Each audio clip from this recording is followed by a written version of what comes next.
In this scene, we're going to recreate this number 6 fill. We'll use XpFluidFx to create this really nice fluid sim. We'll then use xpFoam to create these bubbles, and we will go on to explore meshing with the OpenVDB mesher and the Cinema 4D bool object. So, let's get started. So here we are in our first scene, and this whole countdown is going to require several different Cinema 4D scene files with different setups for each, and because of that, and we're going to be knitting these together and linking them later down the production line, is that we are going to have to stay organised, otherwise it's going to get very complex very quickly. So before we even start on any builds, let's get our folder structure sorted out, let's start our naming convention, and then we can stick to those rules throughout the whole production. So here we are in an empty Cinema 4D scene. Let's go to File, Save As. And what I've got here, I've just got a library shortcut for a folder that I've created for this, and we've called the master folder MoGraph Countdown. You can call it whatever you like. So the decision that we're going to make right from the beginning is that each Cinema 4D scene is going to have its own folder, and everything within that one scene is going to live within the folder. And it means that we're going to be able to kind of incrementally save loads of different Cinema 4D versions of the file, and it's going to stay organized and not get out of control. So let's create that new folder inside here, and this is going to be our first one. So let's call it, and we'll stick with this naming convention throughout. So xp_countdown. And let's just, I've already got one extra cap that I don't want there. And then the next bit, let's put all in caps the number. So it's going to be 6, because it's the number 6. And let's call this fill. So that's going to be our folder name for this scene. Let's just copy that. And then we'll go inside that folder and let's call this scene the same. But then add on the end, let's give it a version 01. And then we can save incrementally as we go, and we've got kind of automatic kind of backup points to go back to. Great, so let's hit save. Excellent, so that's sorted out. Before we even move on to the build, I'm also going to go to my File Explorer. Let's go back to that library folder. Here's our new folder, xp6fill. There's a scene file in there, but before we move on, let's make a new folder, and we'll call this cache. And this is where we're going to save any caches that we use during the 6 fill scene. Great, so I'll close that down. Right, we can begin the build now. So first of all, we're going to bring in our number. So let's go to MoGraph, and we will go to the MoText. And there is our MoText. And obviously we want to change this. So let's go to the Object tab and change the text from the default text and type in our number 6. There we go. So we want this 6 to be quite fat. So let's go to the font. We can keep this default font, but let's go for the black version, which is much fatter. So that's looking nice. And we need it to be a little bit more deep. So let's put the depth up to say 25 centimeters. So what I want to do is we want to position this 6. So the center of the 6 is at world 0. And the way I'm going to do that is let's bring in a Cinema 4D cube object. Let's make that cube object, let's go to basic and put it into X-ray mode so we can see through. And then let's just position our MoText so it's kind of in the middle. So already I'm thinking that this 6 is slightly too big, and that's because eventually we're going to be shrinking down a bag onto this. And what I'd like to do when we finally get round to making that bag is I'd like to base it on this default cube. So let's just get this text slightly smaller so it fits within this volume a little better. So I'm going to go down a height, maybe 150. Okay, and then we want to position it. So let's sort out the X and the Y position first. And we kind of want this bang on in the middle of the cube. Doesn't need to be completely precise, but it needs to be just about there. So we'll kind of position it so it's almost where we want it.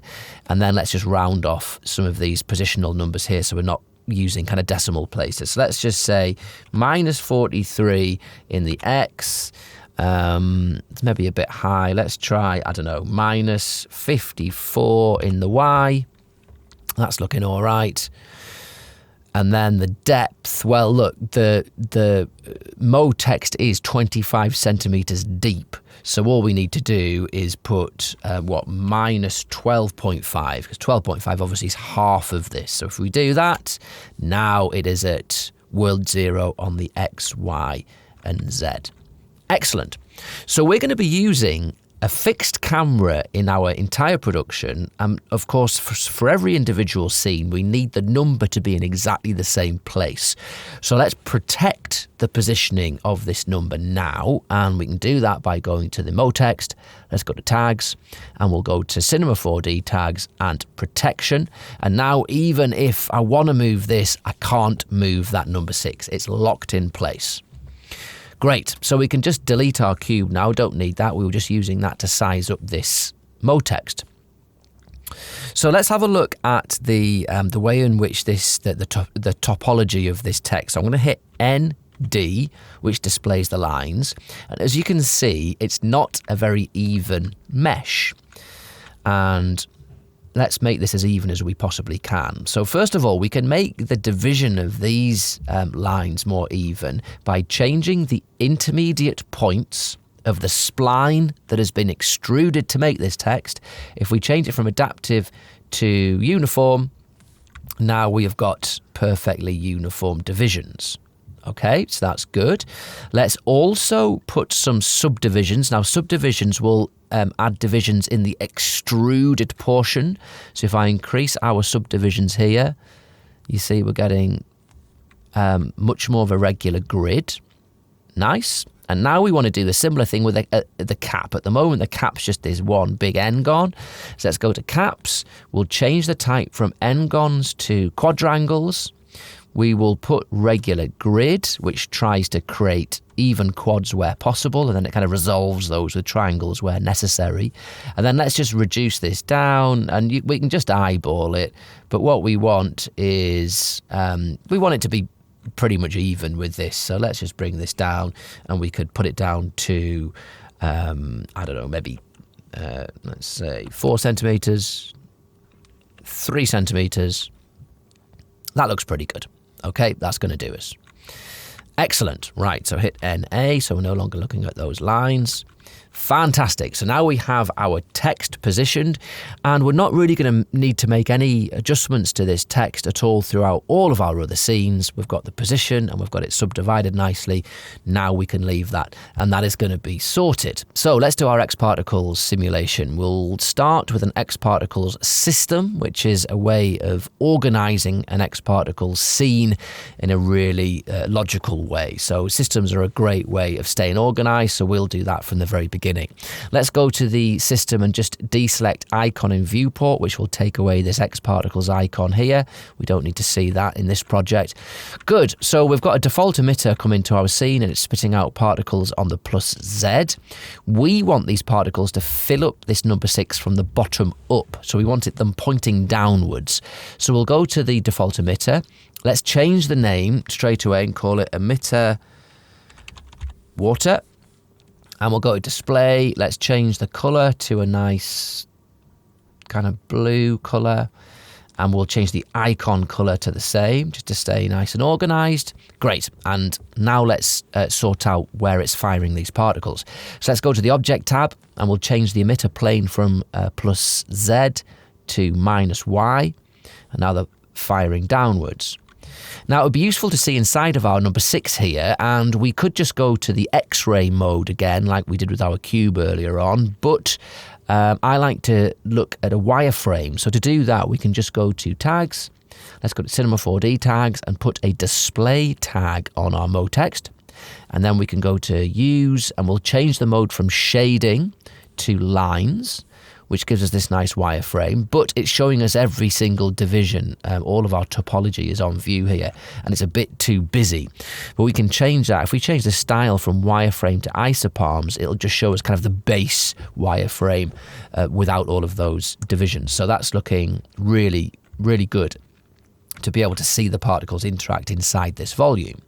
So let's just adjust this emitter a little bit more. We want it to be spitting down. So we'll position it near the bottom of this. That's looking all right. Then we can use these little handles to resize it. Again, we need this to be within the volume of our number 6. There we go. Okay, that's looking all right.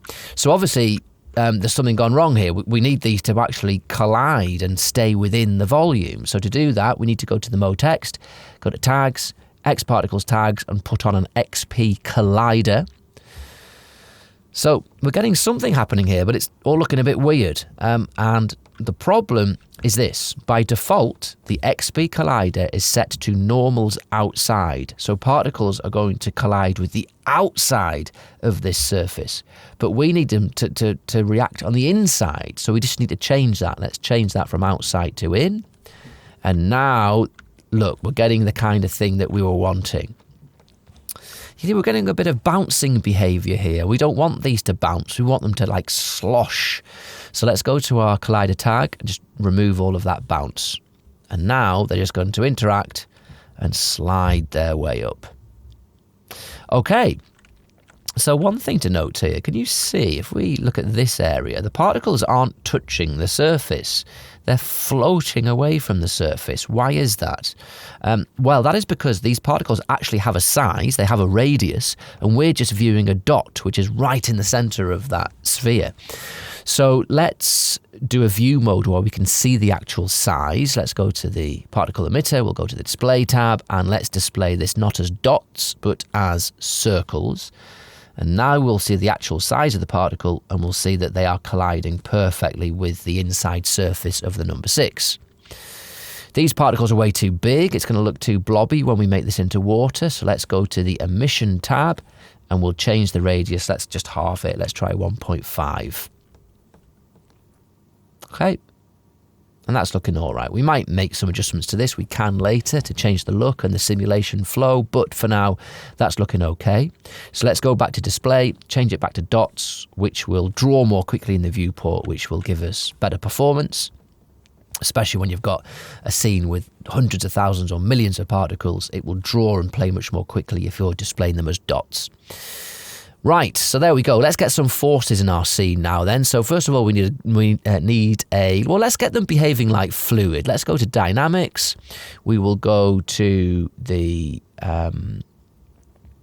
FluidFx solver. Let's plop that in the scene, and immediately that'll make these particles start behaving in a fluid-like way and make it look like a body of fluid rather than individual particles. Let's put a few more frames on our timeline, maybe 250. So they are kind of behaving differently now, but they're still kind of floating about the place. And that's because we have no gravitational force in our scene. So let's sort that out. We'll go to modifiers. Let's go to motion modifiers, and we will bring in a XP gravity. And obviously that's going to pull the particles down. And now we're starting to get the kind of fill look that we are after. Let's go to our emitter. Emission settings, let's just spit out loads more particles. Let's try 3,000 per second. And now we're getting this filling up.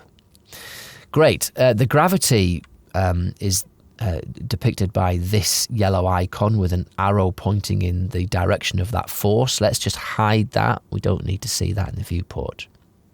Okay. Very good. So let's see if it'd be nice if we could accentuate some of this sloshing motion, this kind of curvy sloshing motion. So we can do that in a couple of ways. We can use a modifier to bring in some nice turbulence, but we can also adjust the fluid settings to try and accentuate that a little as well. So let's do that first. We'll go to the emitter. Let's go to the extended data tab, and we will go to the fluid data settings. So let's reduce the viscosity to make this kind of almost a less cohesive fluid, to make it more splashy. Let's put that down to say 10. And this will just mean it can kind of flow a little bit more freely. Good. We will also reduce the surface tension. Now, reducing the surface tension is what kind of forces water particles to kind of form globules. The more surface tension, the more individual globules it will form. So if we reduce that down, we're going to make this a little bit more sloshy. And then the vorticity, we can adjust and increase this vorticity amount, and this will accentuate those natural kind of almost turbulence-like curves in the sim. So let's put this up to, say, I don't know, 30 and 30. So these will make a few subtle changes, which are slightly apparent. It looks slightly more sloshy, but it's quite difficult to see the effects of that. But when we now bring in a modifier to give us a more turbulent look, the fact that we've tweaked these settings mean that that fluid will give us a bit more of a splashy, sploshy look. So let's go to modifiers, motion modifiers. Let's bring in a turbulence. Now, what I like to do when I'm testing out modifiers is to really ramp up the strength to a silly amount, just to give you an idea of the size and the curl. It's especially useful when using turbulence. So let's hit play. So you can see that obviously it's having an effect on the fluid, but the curls it's creating are really big. We want them to be less little kind of splashy curves. So let's bring that scale way down on that turbulence. Yeah, so these are much more tight curls, but obviously it's so strong, we're not really getting a realistic flow. So now we've reduced that scale. Let's bring this way down, this strength. Don't need that much. All right, and now we're getting a bit of a splash. That's looking pretty good. And we're getting quite an erratic movement. Now, arguably, the scale of that is still too high. Let's bring it down further somewhat, down to maybe 17, and reduce the strength down to, say, 30. Okay, what we want is we just want a little bit more splashing and sploshing as this fluid fills its way up inside this volume. Okay. That's looking pretty nice. It's down. It's taken a little bit too long to fill up here. So what do we need to do? We've got a couple of different strategies to get this to fill up more. Quickly. We could increase the particle radius. So if we go to the emitter water and increase the particle radius just by 2 decimal places, by 0.2, so from 1.5 up to 1.7, and you'll see that because the particles are bigger, look, it fills up way more quickly. So that is one strategy we can use to fill it up more quickly. Another way of filling it up more quickly would be just to dump loads more particles in the scene. So if we just put this back down to 1.5 and let's increase the particle count to, say, 5,000 per second. Now there's loads more particles in the scene. You can see it's filling up much more quickly. Now the advantage of doing it with having more particles in the scene is that when we come to mesh this, we've got more detail to play with in the OpenVDB mesher. The disadvantage of that is that it's having to simulate, it's having to make lots more calculations. Let's put that down to, say, 4,000. And there we go. And it's filling up nicely. Okay, and then maybe, look, we could meet halfway. We've increased the birth rate slightly. Let's increase the radius up to 1.6. And now we're going to get this to fill up. Nice bit of splashing, coming up, filling the volume, and there we go. Excellent. And then we're pretty much full. All right, so that's looking pretty good. We've got our basic FluidFx sim sorted. So now what we need to do, and this part is key, is we need to now create some bubbles. And it's the bubbles that are going to give the illusion that this is a much higher res sim than it actually is. So let's get that set up. We're going to use another dynamic object to create these bubbles. Let's go to Dynamics, and let's do the pull down, and we're going to bring in the xpFoam. So let's bring that in.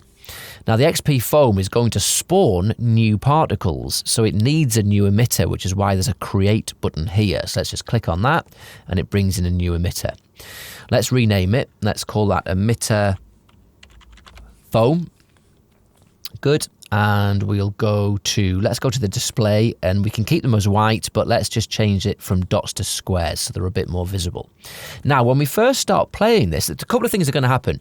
We're not going to get foam particles straight away. Suddenly they'll start appearing, and some of them may look like they're leaking out of the container. Yeah, look, Can you see these? So there are two things happening there. Why? Well, let's address the kind of time delay first.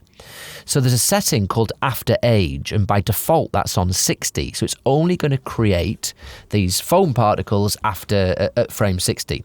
So let's just reduce that down to 0, and now it'll just start creating them immediately.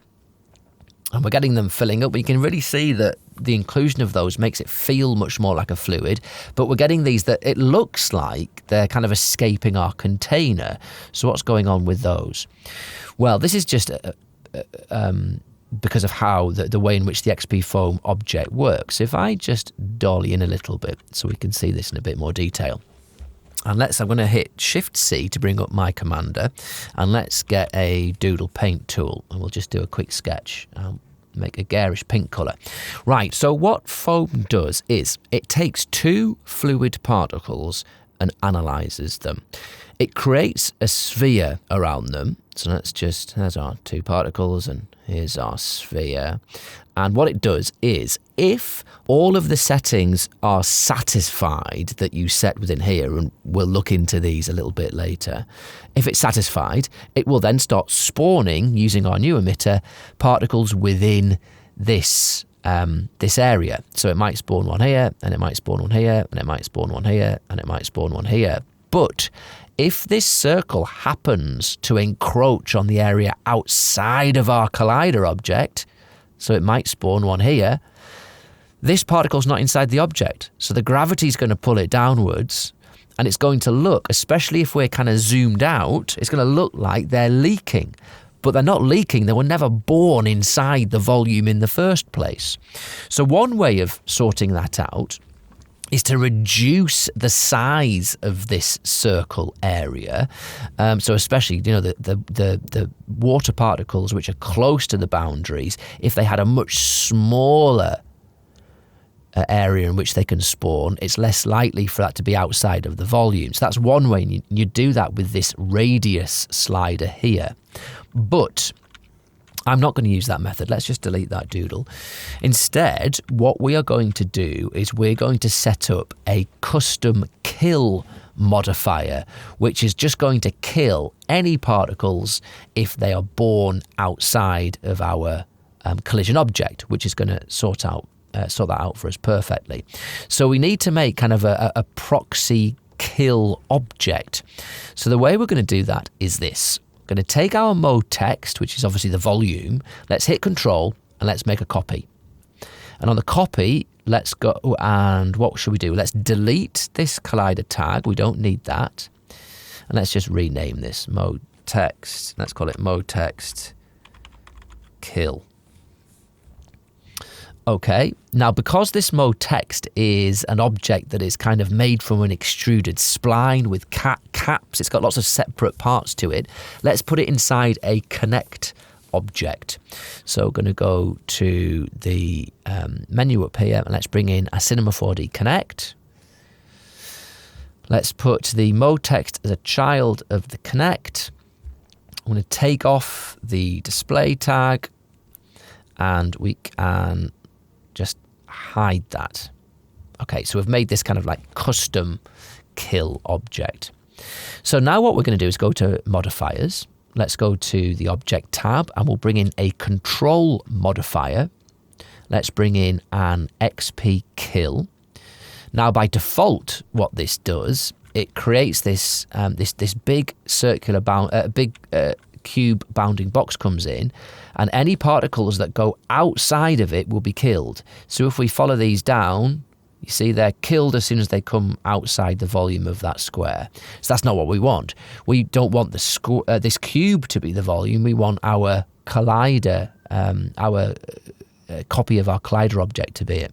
So the way we do that is really simple. It's a fantastic feature of the XP kill modifier. If we go to the volume and change it from outside bounds to objects, we can then drag in our connect.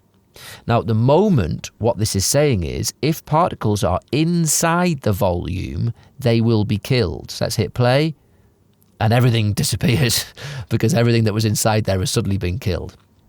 So if we press on this, it'll change the icon, and now it's saying only particles on the outside of it will be killed. And we can also, because we're doing this with foam particles, we can check only born, and it'll just do the operation once when those are spawned, and there we go, and we're no longer getting that, that problem. Fantastic. All right, so that's working well. Let's just have a run through. And now we're getting these foam particles working their way up, and they're kind of sloshing around inside of our simulation, and it's filling up near to the top.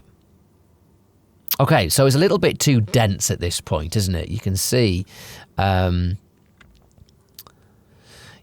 that there's obviously way too many bubbles here. We just want it to be a few bubbles, so we need to reduce the amount of bubbles in this sim. So let's move on and have a look at those xpFoam settings. So what we have, there are two different ways of creating foam particles, two different methods. One is the crest rate, and the other is the air rate.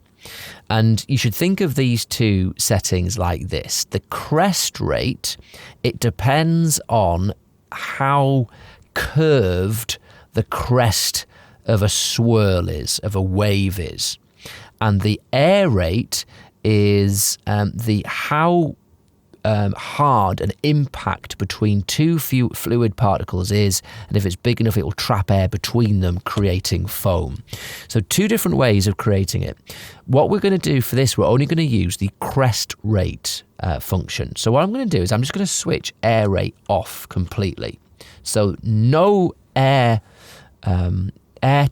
foam particles will be created. It'll only be the crest, which is foam that's created when water creates these nice curves and waves and splashes.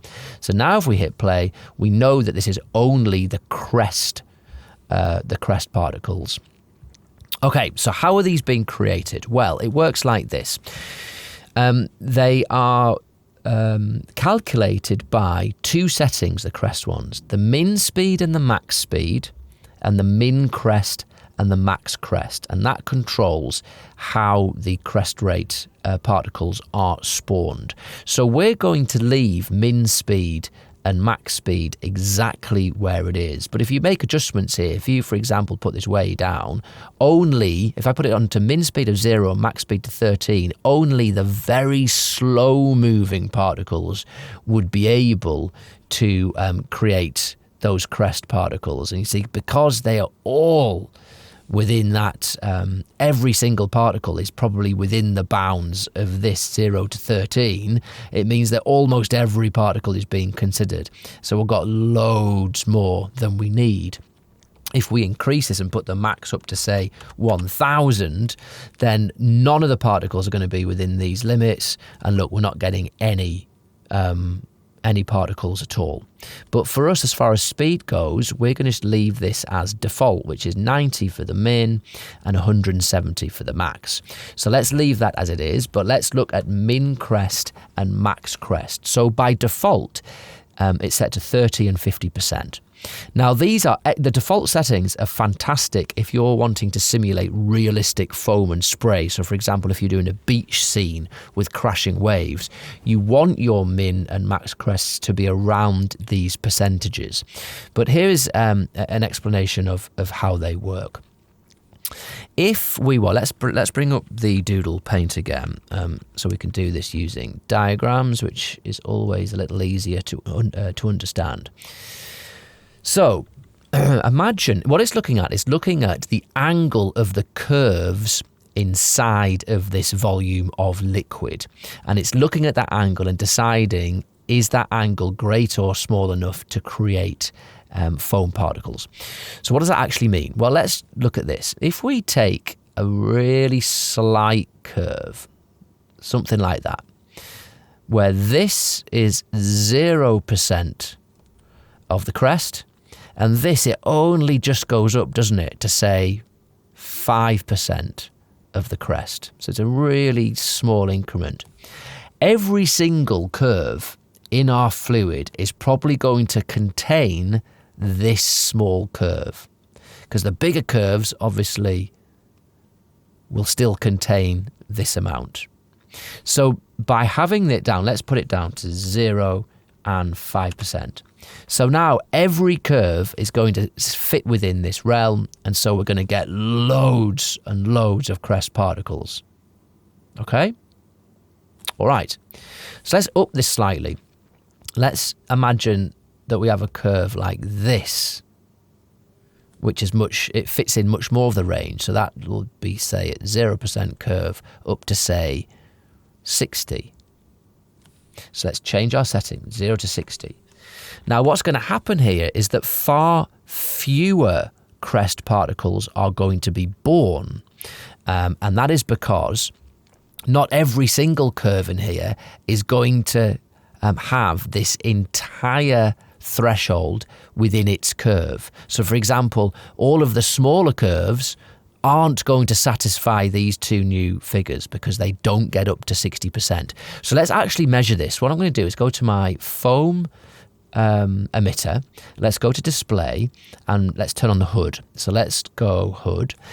So let's put our timeline down to 50 frames and we'll go to the animate tab, and in the play mode I'm going to put simple, which means it's going to stop on frame 50. So at the moment we have let's do our min crest and max crest down to 5%, which was our first example. Let's play 50 frames and see how many foam particles this produces. Now this is going to be a higher number than the next one. So we have 7,634. Okay, so let's put in our new threshold, 0 and 60. Now, because not every curl in here is going to contain this amount from 0 degrees up to 60, we're going to have fewer foam particles. Let's see. And we can see there's definitely fewer. Yeah, look, we've only got 2,927 foam particles. Let's get an even more harsh curl right the way up. So there we've got a real breaking wave. And let's say that's starting from 0% curl up to, let's just say this is 90%. So this, in theory, using our method, should have even fewer crest particles because only the really, really curved crests are going to produce foam particles, and anywhere that lies underneath that is not going to fit in. So we're going to have fewer crest particles. Let's have a look. Yeah, and we can see already, look, far fewer, only 501.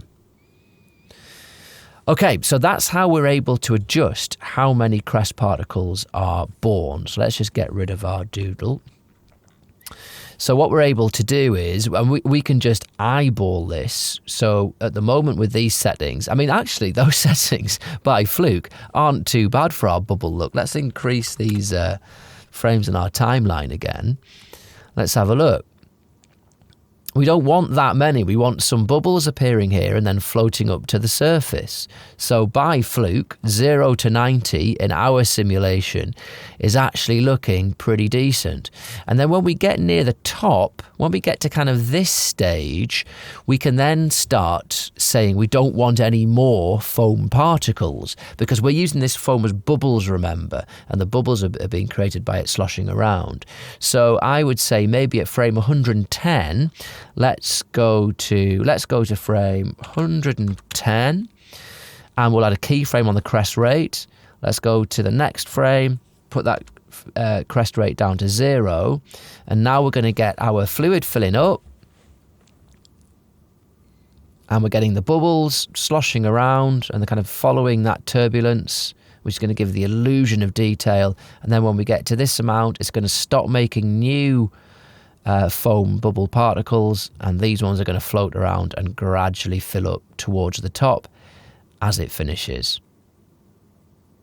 Okay, so that's looking really nice. That's working well.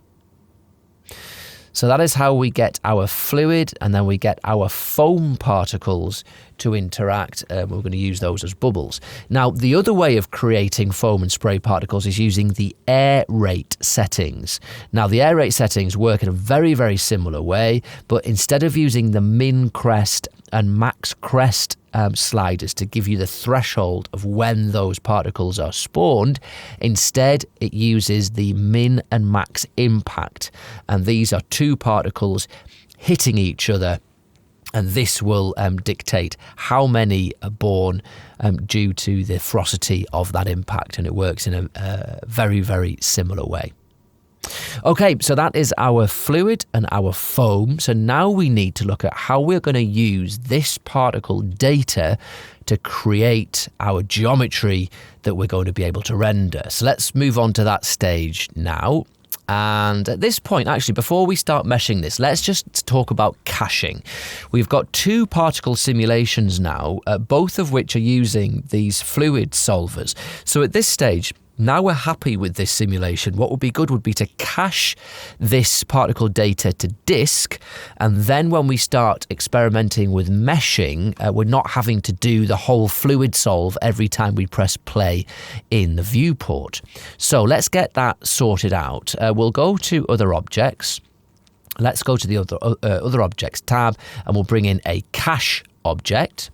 Now we're going to save these cache files to external files, and if you remember at the beginning we set up a cache folder to do this. So let's go to our folder browser here, and what we'll do, I'll go to my libraries. I've got my MoGraph set up here, and look, we made our cache folder. There it is. So let's just hit OK, which will select that cache folder, and now we'll just hit Build Cache, and this is going to move through, so it's going to be pretty quick, but I will pause it here. I'll come back when it's finished and tell you how long it took. Okay, so that was pretty quick, 1 minute and 13 seconds to cache, and that's all 250 frames. So we don't need to do this, but I can just switch off my dynamics and switch off my modifiers, and let's have a look. So we can just obviously just play this through. So now we've got our simulation, bubbles working their way up, all the way to the top. Fantastic. Excellent. So now we have our base particles and our bubbles cached. We are ready to start thinking about how we're going to mesh this and get it ready for render time. So the way we're going to do that is this. We will take an OpenVDB mesher, which we'll use to create an object out of these particles. Let's go to Generators. We'll go to the OpenVDB mesher, and the OpenVDB mesher requires a source. So we can drag in our water emitter, and we just move forward a frames. So now we have got a very blobby body of water. Let's just hit play, and at this low resolution it'll just play straight up, and it's meshing those particles, and obviously it just is a blobby undetailed mess. Let's just hit ND and we can see those polygon lines. Right, so we need to look at two settings here to sort this out. Those settings are the voxel size and the point radius. So first of all, the point radius. What it does, it looks at the emitter it's meshing. I go to the emission tab, and it takes this particle radius and it multiplies it by the point radius to give this kind of spherical blob of mesh around each particle. And then where they intersect, it creates one kind of contiguous mesh. So if we just reduce this point radius down, you'll see that the more we do that, the more detail we bring in until it gets to the point where it disappears. Now, why has it disappeared? Well, that is because it doesn't have enough voxel information to actually mesh it. So the voxel size dictates how big the polygons are that create the mesh. So at a higher voxel size, you see the polygons are larger, which give less detail, and the smaller they are, the smaller those polygons are and the more detail that we get, and it'll start kind of crimping in around each separate particle. So if we put that point radius down to say 3 and the voxel size to 2, Now we've got something that's matching our fluid a little bit more. As a result, it's more intensive on the processor, so it won't play as quick, but we're still seeing we're getting this kind of body of water animating its way up.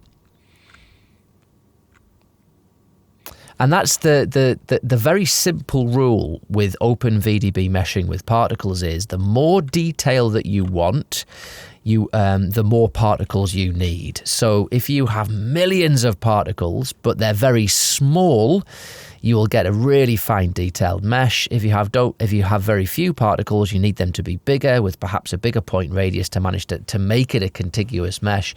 But obviously you're not going to have that detail.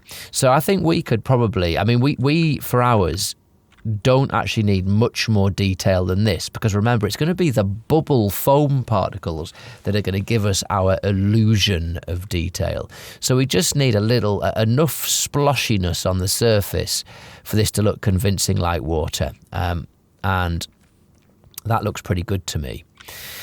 So the way in which we're going to get, one thing, you might think that, well, we can just leave it at that. And perhaps, look, you can see we've got a few bulges here where some particles are closer to the surface, so it's creating these bulges. One way of getting rid of that in the mesh would be to go to filters, use filters. So just with a standard median, you can see those have been reduced. Look, if I switch that off and then on, it's smoothed it out. But if you get rid of that median and bring in a Gaussian, look, you've got a list here of all these different smoothing methods.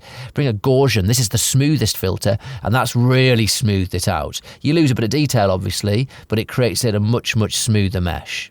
So that's one way of smoothing. But what that doesn't do, if I hit ND, obviously we still have quite a dense mesh, and these quads are updated frame by frame. And for our scene, this isn't going to work for us. We need this mesh to be the exact dimensions with the exact same topology as the underlying collider mesh. And this will be obvious when we come to make some of the other transitional scenes. So how are we going to do that? Well, what we will do is combine this OpenVDB mesh with the Cinema 4D bool object. So this is how we're going to do it. Let's go to the menu where we can get the bool object from. Here it is. Let's bring in a bool. I'm going to put it in the other objects.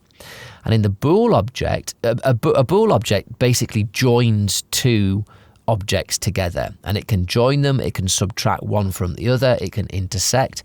It's a great object, and that's what we're going to use with it, the intersection. So we're going to uncheck high quality, because that's going to slow down performance somewhat, and we don't actually need that high quality for what we're doing. So let's, instead of the Boolean type being A subtract B, let's put it to A intersect B. Okay? And object A is going to be my motext, so let's put that in first. And object B is going to be our OpenVDB mesher.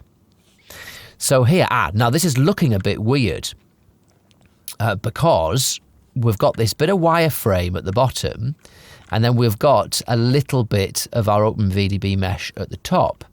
And that's because we have still got our wireframe display tag on our motext object, and the bool object is honouring that. But actually, this is quite a good way of seeing exactly what's happening.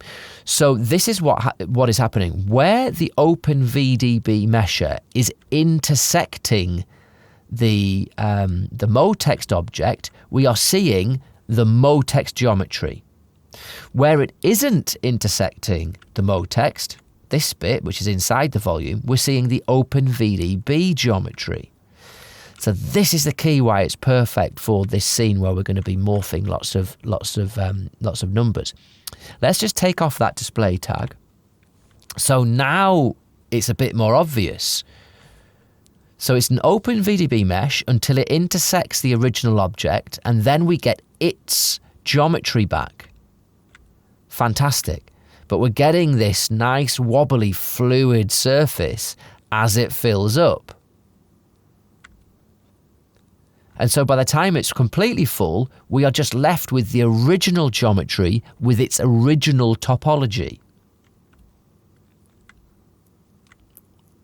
So that's working fantastically well. And there we are, we're filling all the way up. Great. And now we're left with the 6. So when it comes to render time, we're never going to have a static 6 that's a little bit bumpy and a little bit blobby like the OpenVDB mesh would be. We have a static number which could just look like a solid glass case, for example. Excellent. So what we could do at this stage, let's cache. At the moment, our OpenVDB mesher is working out per frame all of these polygons using our cached water sim. So let's just cache that so it's in disk. So the way we can do that is if we just go to the cache object and we hit build cache, we get these options now. Now, if I hit overwrite, it's going to recache the foam, the water, and the OpenVDB mesher all in one go. But we've already cached the foam and the water to disk, so we don't need to do that. So that's where you would press continue. What it'll do, it'll use this cache information from the water to make the mesh, but it's not going to recache the water as well. So let's hit continue. I'll leave this cache running. We'll pause it, and I'll come back to you when it's finished and tell you how long it took. Okay, so that cache was even quicker, 46 seconds, and now we have that OpenVDB cache to disk. Now, we're not going to get perfect playback. We're not going to get kind of real-time playback, and that's not because of anything in the xParticle system, but the Cinema 4D bool object obviously is a live object, and it is making the calculations every frame. So we're relying on the speed of the bool object here to form our number 6. But it's working nicely, and if we just, let's put that bool object and put it onto X-ray mode, we can deactivate now our water particles. We don't need to see those, and we don't need to play them through. We just were using those to create our mesh, but now we've cached the mesh to disk, so we no longer need those. So now if we hit play, you can see that we've got our perfectly forming number 6. We've got the bubble particles behaving in this really nice sloshy fluid-like way. And there we have our first character sorted. So we've used XpFluidFx, we've used xpFoam in there, we've got a couple of modifiers, we've created this nice custom kill volume, and everything is working great. And that is the end of our very first character, our number 6 fill.